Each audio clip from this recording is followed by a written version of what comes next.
Beginning in verse 2, James says this: we all stumble in many ways. How many people know that's true? We all stumble in many ways. Listen to this. Anyone who is never at fault in what they say is perfect and able to keep their whole body in check. When we put bits into the mouths of horses, to make them obey us, we can turn the whole animal. Or take ships as an example. Although they are so large and are driven by strong winds, they are steered by a very small rudder wherever the pilot wants to go. Likewise, the tongue is a small part of the body, but it makes great boasts. Consider what a great forest is set on fire by a small spark. The tongue is also a fire, a world of evil among the parts of the body. Listen to this. It corrupts the whole body, sets the whole course of one's life on fire. It is itself set on fire by hell. Can I get an amen? So Heavenly Father, we come before you today. We're just so grateful. We're grateful for your church. We're grateful for your word. We ask that you would speak to us and that you would help us to listen. And it's in your son's name we pray. Everybody said? Amen. So everywhere you go in life, there's a currency. So if you're here in the U.S., our currency is the dollar. If you go to Japan, does anyone know? The currency is the yen. If you go to the EU, the currency is the euro. Well, the currency of heaven is grace and faith. Grace is the gift and gifts that God gives us, and faith is how we receive them. Well, the currency of life here on earth is time. You can't save it. You can't keep it. All you can do is spend it. And when you're young and you've got lots of time, you don't realize what a precious asset you have in having so much time. And it's not until you've spent most of your time that you realize how precious it is. So I think one of the most tragic things in life is wasted time, because you don't get more. And so that's one of the reasons that for us, we think relationships are worth talking about. We're talking about relationships because relationships are one of the places in life that you invest the most time. And if someone says, Pastor David, I wasted the last 10 years of my life, we already know they're talking about relationships. Because that's where people spend time, that's where people waste time, that's where people lose time, but that's also where people redeem time. And so we're in a series called Hard to Love. The idea is just real tools for real relationships. And week 1, this is week 3. Week 1, if you missed it, we talked about how all relationships produce change. And if you want to end up in the right place, well, then you need to surround yourself with the right people. And then in week 2, we talked about what I call silent killers of relationships. And I realize, I just want to admit right off the bat that last week I did not do my closing statement. I always have, if you're new, I always have a closing statement at the end of and the amount of people that have told me that I did not do my closing statement is unbelievable. The reason is because a lot of people don't want to take notes. They just want to snap a picture at the end to get the summary of, and do what you got to do, whatever helps you. So for the first time ever, I've never done this before, as a way of review for last week, we're going to do last week's closing statement right here at the top. Okay, so this is our closing statement for last week. These silent killers work to destroy our relationships. 1, unmet expectations, the trap we set for ourselves when we expect without communicating. 2, negative assumptions, when we fill in gaps with fiction instead of seeking truth. 3, the rumor mill, talking about gossip, words that poison both the speaker and hearer. 4, the resentment cycle, when layers of partial forgiveness build up over time. 5, chronic offense, when being offended becomes the lens for all relationships. The good news is this: Jesus teaches us not how just to heal from bad relationships, but to make our current relationships all he designed them to be. Okay, are we even? Y'all forgive me? Okay, so here we go. Today we're going to talk about this. If you're taking notes, I want you to write this down real big. Healing words. Healing words. Every healthy relationship I've ever seen comes down to one thing: how people talk to each other, how they communicate. People will say that, the number one reason people get divorced is money. It's not money. I promise it's not money. It's how they communicate. Every kid that, kids become estranged from their families. The number one reason that kids become estranged from their families is not strict rules. It's not curfew. It's communication, how they talk to each other. And this past Friday, I was come in, as I do, I come here. We're closed on Fridays, but I usually come in and I study and I pray. And often, I usually don't. I'm not a crying guy. Jordan knows. But man, I was praying on Friday and I started crying because I just felt like God was bringing so many people and so many situations to mind, and just how much ground the enemy takes because we're never deliberate in the way that I think that we should be with what we say. And I felt like God told me, it's like I felt like this, I never say this kind of stuff. I felt like he said that the truths that he wants to share with us this morning is going to save someone's relationship. And I don't know if that's a marriage. I don't know if that's a relationship with a kid. Like I don't know. I don't know. But I do believe that the plans that the enemy had for you, if you can hear what God wants to say to you today, can be broken, and a piece that you've been missing in a relationship can be revealed to you. And so I'm just going to get into it. You know what's fascinating about God? Psalm chapter 138, verse 2 tells us that he has exalted his word even above his own name. Isn't that interesting? Think about it. He has exalted his word even above his name. His name is above every name. His name causes demons to tremble. His name is a strong tower. And yet he says that he has elevated his word even above that. And you think about like the creation account in Genesis, when God comes and he creates everything that we see. God didn't create the universe with his hands. He created the universe with his words. God spoke and things were. So let there be light. He said, and there was light. Let the waters separate, and they separated. Let there be land, and dry ground appeared. And it wasn't because he was doing things with his hands, it's because he was doing things with his words. We read about that in Hebrews chapter 11, verse 3. It says this: by faith we understand that the universe was formed, listen to this, at God's command, so that what is seen was not made out of what is visible. Everything that you can see started with something you couldn't see. Words. Right? The light that you see in here started as words. The ocean that you can see started as words. The mountains that we can hop out and we can look at the Sandia Mountains. How did the Sandia Mountains start? With words. And it's a simple principle, I think, but you have to understand that that's a principle that's also at work in your life right now. Your world, your relationships, your future, they're all being formed by your words. And so if you want to know why some relationships are thriving and some relationships are dying, I guarantee it has everything to do with the communication that exists in that relationship. And so I've got 3 things for you when it comes to relationships. We're just talking about, it's not romantic relationships. This is relationships across the board. So your spouse, your boyfriend, your girlfriend, your boss, your best friends, your siblings, your children, your parents. These are principles about your words that apply to relationships. So if you're taking notes, I want you to write this down. Number 1, words are seeds. Words are seeds. Why don't you repeat that phrase with me? Words are seeds. Jesus, when he wants to reveal to us a spiritual truth, sometimes he uses farming metaphors. And in Mark chapter 4, of course, you probably know Mark chapter 4, it's called the parable of the sower. It's a very well known story. And in Mark chapter 4, verse 14, Jesus says this: the farmer sows the word. So he tells a parable about seed going into the ground, and then afterwards he reveals what he's talking about, and he says, the farmer sows the word. And in this particular case, he's talking about the gospel message.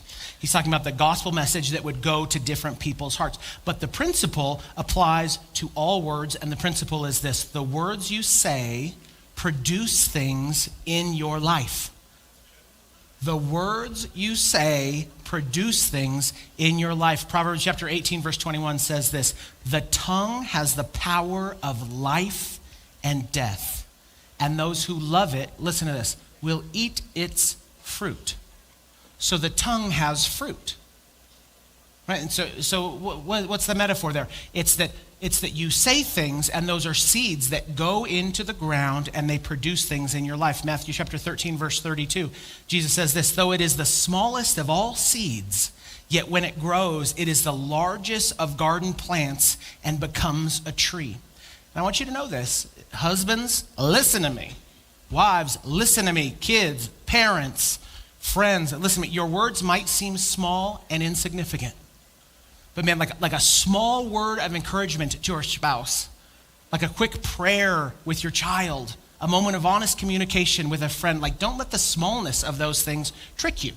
Because that's how seeds work. They seem small. You might think like, what's one encouraging word gonna do? What's one honest conversation gonna change? Like what's one moment of vulnerability gonna do? But it's like looking at a tiny mustard seed, right? Like the tiniest little sesame seed and saying like, this can't do anything. Look how small it is. And then fast forward 20 years down the road and you see that small thing that seemed really insignificant to you at the time has produced this massive thing, right? And so like some of you are living in the reality of seeds that you sowed carelessly. And you didn't think it was a big time at the time. So you come like, Pastor Marshall, I don't know how we got here. Well, I don't know either. But I can say one place to check is the seeds that you've sown with your words. Listen to me, every breakthrough starts out as a seed. Every breakthrough. That restored marriage starts with a seed. That healed friendship starts with a seed. That deeper connection starts with a seed. People tell me all the time, like, I want that marriage. Oh, I want that marriage. I want a relationship like that. I want trust like that. But they're looking at the fruit and neglecting the seed. Like you see the tree, but then you miss the years of daily watering. And it's like wanting an apple orchard, but being unwilling to plant an apple seed. It starts as a seed. The change that you're wanting in whatever relationship. I know in this room, all kinds of different relationships. And I hope you're taking it personal. In any of this, don't think like, I really wished my husband was hearing this. I'm talking to you, right? He's wishing you were hearing this. Right? So I don't know what relationship, but I can tell you, every relational change starts with the seed of a word. And people are underestimating the significant change that comes when you can say small things, small beginnings. Look at this, Zechariah chapter 4, verse 10 from the NLT says this, do not despise these small beginnings, for the Lord rejoices to see the work begin. Listen to that. So God celebrates when the work begins, when you start planting those seeds. Like when you choose a kind word instead of a harsh word. God celebrates it when you offer forgiveness instead of holding on to an offense. When you speak life instead of death over your situation. I remember, but man, destinies start with a single word. I'm thinking about me, it's funny that I'm up here right now. I think everyone who saw me grow up probably thinks there's not funny, haha, but funny like we didn't see it coming. You know what I mean? Like you go to youth group and like the kid who had headphones on listening to metal music all loud, trying to drown out like they weren't thinking like, this is going to be the lead pastor. No one. My parents, they didn't see it. So like, how did this start? I'll tell you, with a tiny seed. And it's this, Pastor Cindy came up to me one day and she says this, I think you might be a preacher. And I said, I think you might need to have your head checked, lady. Right? Here we are, 23 years later. But it started as a seed. You might think, what is saying that one little thing going to do? It could change someone's destiny. And I'm not just saying good. I love good. But it can change someone's destiny, the things that you say, because words are seeds. Here's the thing. God provides the seed, but you have to plant it. Right? 2 Corinthians chapter 9 says this, God provides seed to the sower. And so he has given you the opportunity to speak life, to sow good seeds, but he doesn't force you to speak life. He doesn't force you to choose encouraging words. He doesn't plant the seeds for you. And some of you you're holding on to seeds that need to be in the ground. Like, it's like, yeah, I really ought to say that. I really ought to say that. Like, you never know if you're going to have another chance to say what you know you're supposed to say. So say it today. Man, say that thing to your kid. Maybe you think, oh, my kid's good. Say it. Say it because you never know. Like, you have this incredible power in your tongue to plant seeds that might be like, he just is like, thanks, Dad. Yeah, but you didn't realize you might have changed his life in small little things. And so if you're wondering why things aren't changing, you still have seeds in your hand. Like, you still have the seeds of forgiveness in your hand. Seeds of encouragement in your hand that need to be planted. Truth that needs to be planted. Love that needs to be planted. Every relationship that you admire that's healthy starts with good words. And every broken relationship that you see started with the seeds of death-bringing words. And so the question is this: what kind of seeds are you planting right now? In your family, what are you planting? In your relationships, what are you planting? What words are you putting in the ground now, because you're going to be living in that reality down the road? So number one, words are seeds. Number two, are you okay with this? It's not fancy preaching. This is nothing fancy. This is pastoring. This is me teaching you how to live the Jesus way. Words are seeds. Number two is this: words are weapons. Words are weapons. James chapter 3, verse 3, again, we read it. Likewise, the tongue is a small part of the body, but it makes great boasts. Consider what a great forest is set on fire by a small spark. The tongue is also a fire, a world of evil. Listen to this. A world of evil among the body parts. It corrupts the whole body. Listen to this. Sets the whole course of one's life on fire, and is set itself on fire by hell. I got my driver's license when I was 14 and 9 months, if you can believe it. It's a miracle that I'm here. Like, I can't believe it. Like, I look at 14-year-olds and I'm like,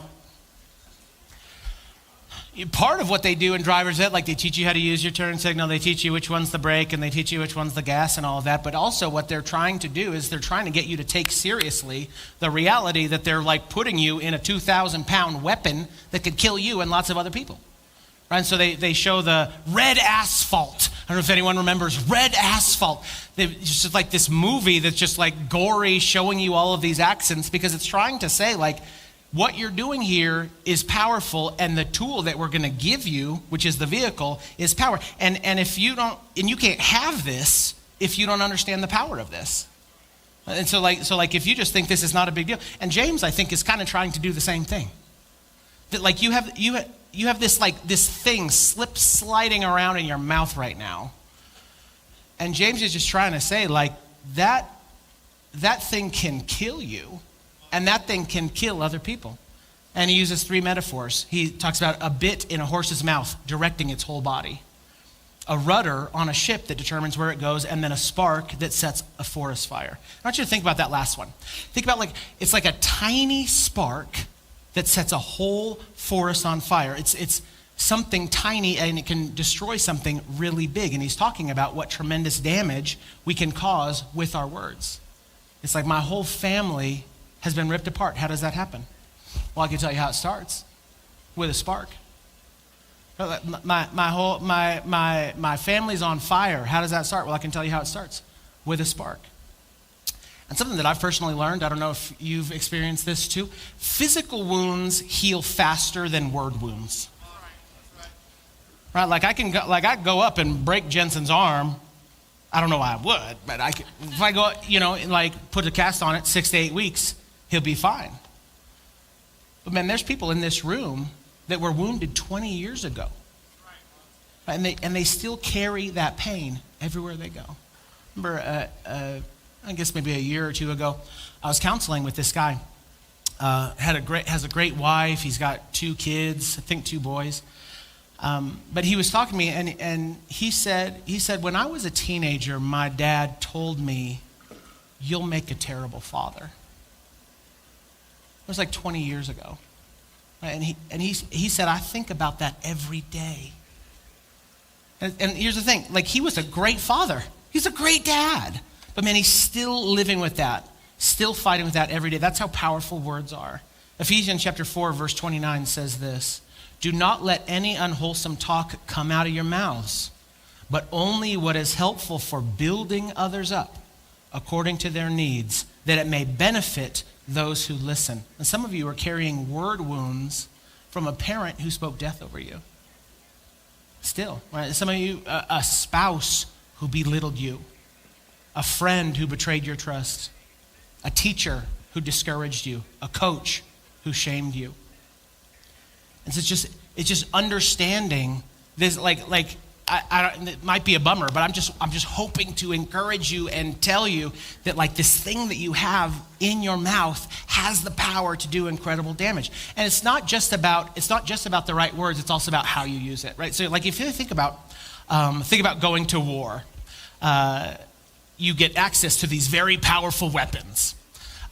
Grenades, assaults, I don't even know weapons, but yeah. But here's the thing, like if you just go onto the battlefield and just start shooting those things everywhere, like you can actually cause more harm than good. If you want to use powerful weapons responsibly, you need the right weapon, the right target, the right timing.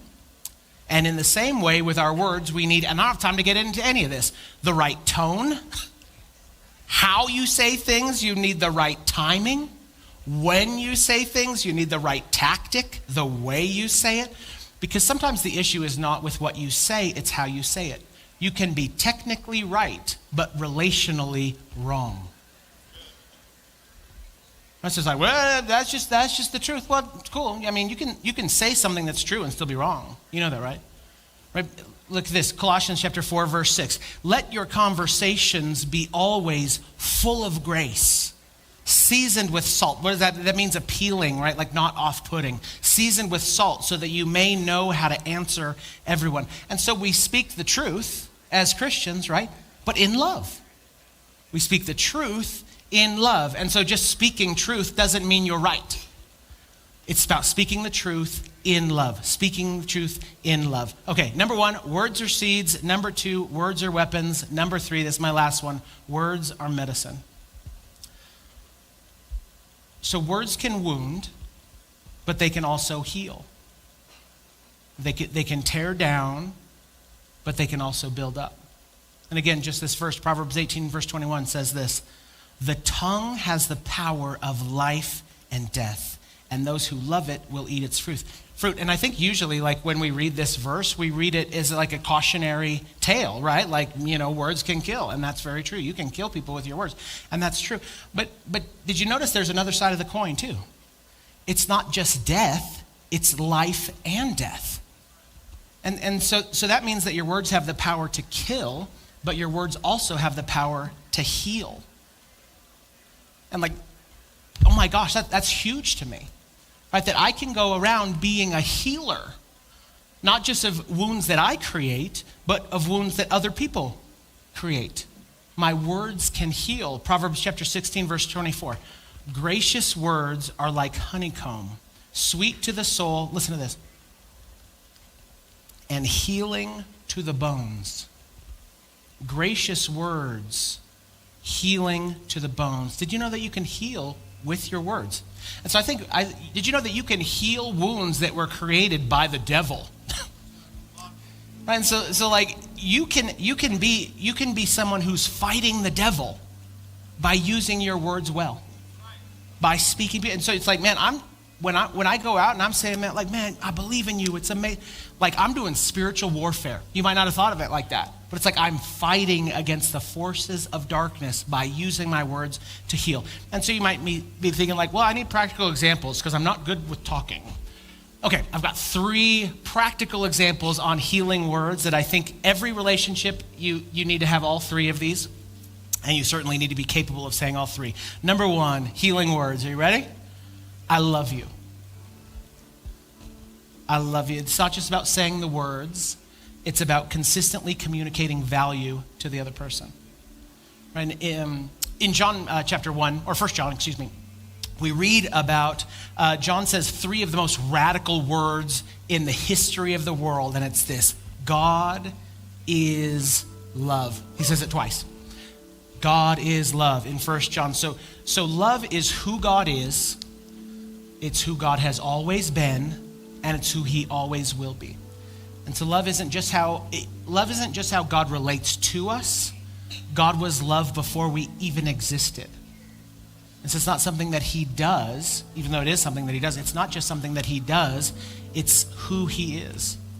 He is love. That's not true for me and you. Right? So like I can love you, but I'm not love. Right? But that's not true. But God, that's his essence. If you boil down his essence to the core, what it is God is love. His essence is summed up in love. There's nothing to add to it. So you could think like power. So God has power, and we worship him in his awesome power, and we celebrate his power. But God is not power. God is love. And every other characteristic of him, including his power, is an expression of his love. And what I'm getting at is it's that message about God's love. That's what transforms hearts. You know, because I don't know if you think about it, but it's like, what turns someone who like is super closed off to God? They don't care about God. They don't believe in God. They don't love. They never thought about God. They got no time for any of that. What transforms them into someone who's like following God with their whole heart? It's not the threat of hell, believe it or not. As I've told you multiple times, there's nothing spiritual about wanting to avoid pain. You can scare people into like repeating something after you. It's not a spiritual thing. The thing that transforms people's lives is getting a revelation of the love of God. Right? Like for someone to hear that you exist because you're wanted. God didn't need you. You're here because you're wanted by him. Right? And you're loved by him. And to tell someone who feels like they're alone that they're not alone. Like that's what has the power to change someone's life. And so just here's my point.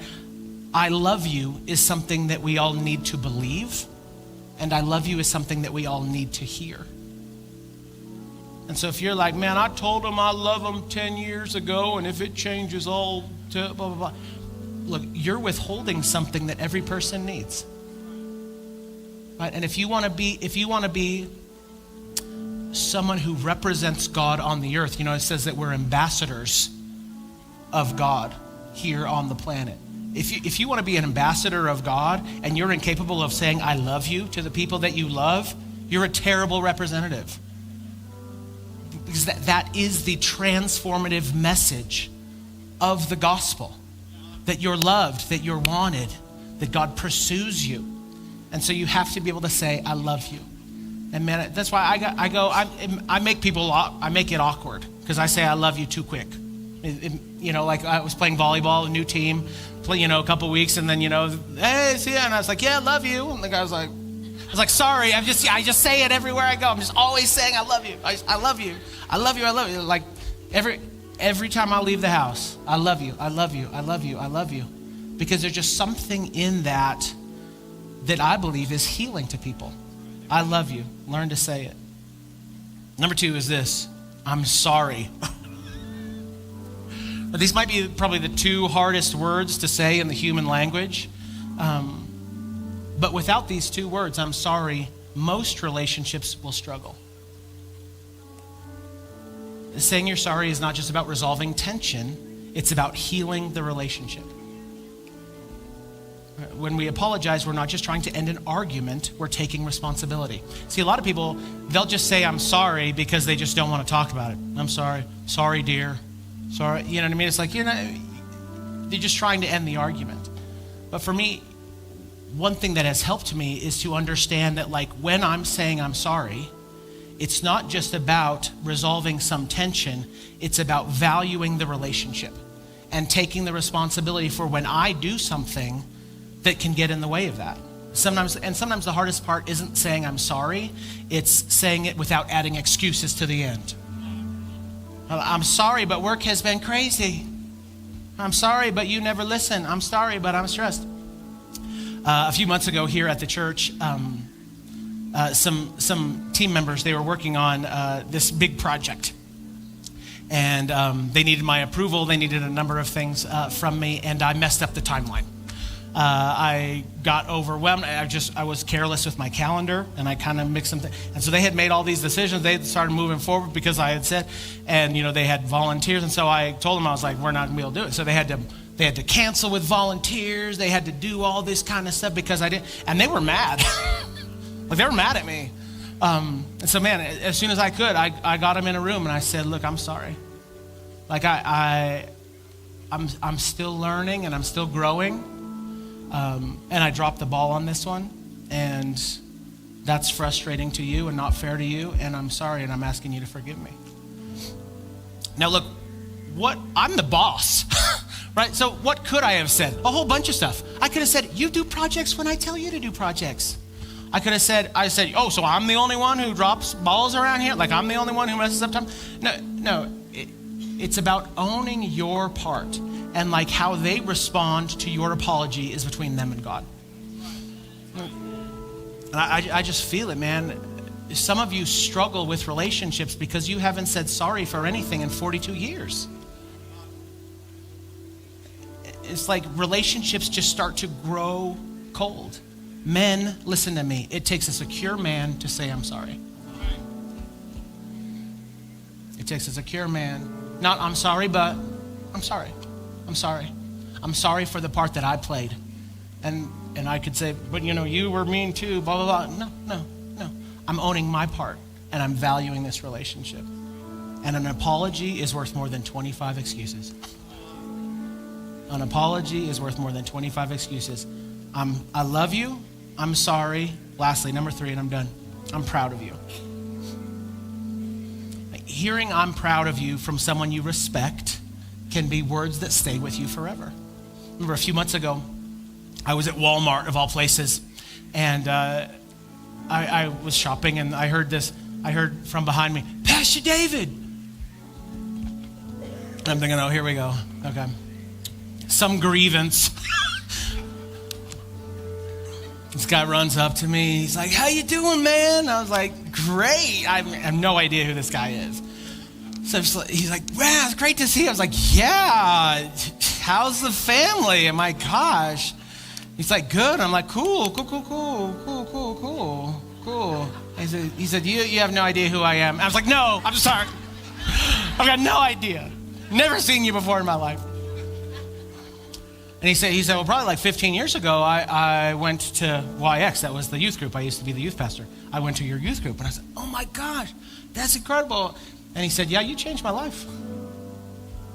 I was like, really? And I'm thinking, I was probably because of, my incredible sermons. So I was like, was it my preaching? He's like, no.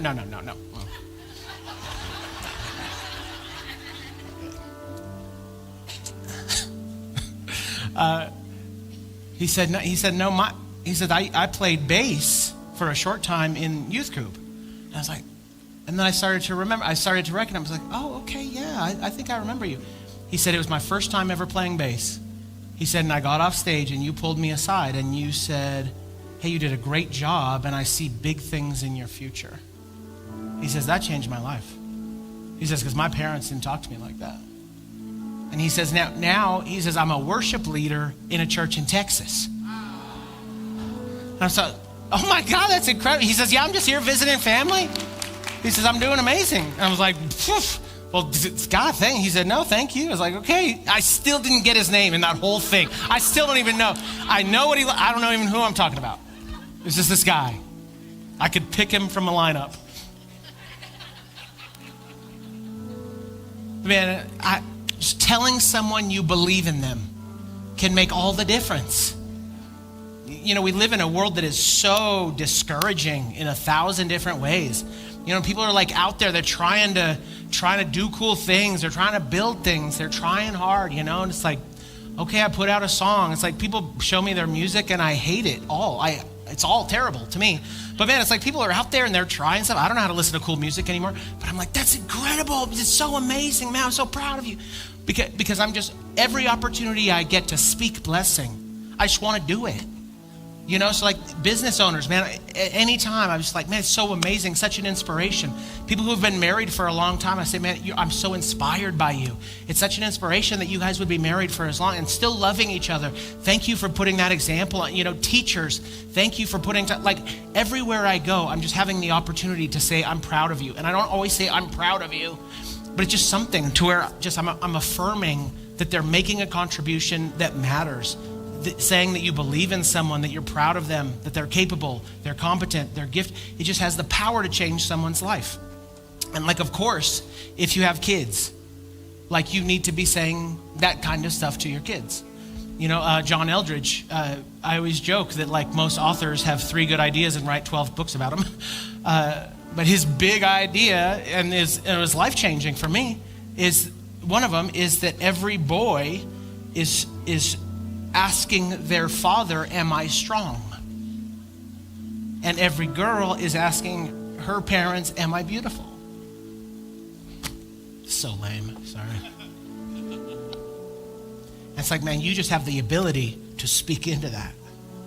And maybe you're like, I don't have any kids. Well, you can still speak into that. Just know every kid out there is wanting to know it. Miles over here, my gosh, play like incredible little bass player. He's like way better than most of us.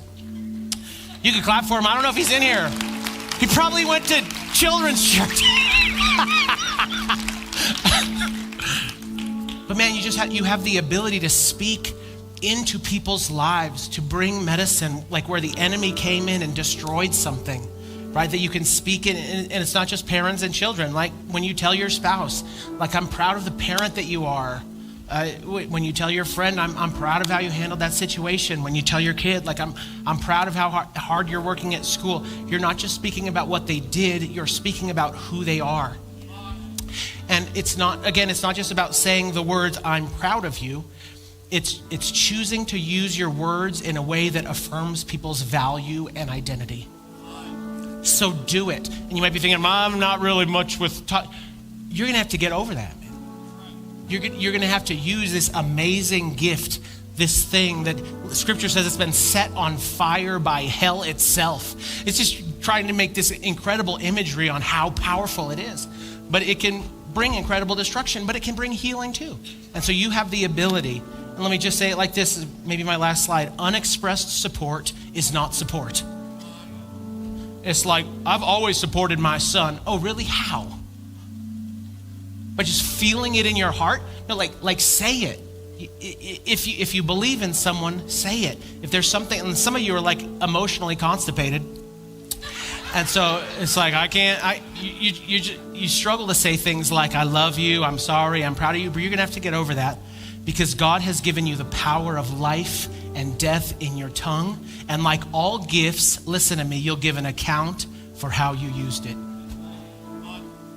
I think one of the conversations that God will have with us at the end is how you chose to use this amazing thing in your mouth to compose words that can tear people down, that can change their whole destiny in a horrible way, or it can be this thing that you use to build people up and change people's destiny. Here's my closing statement. Your words shape every relationship in your life.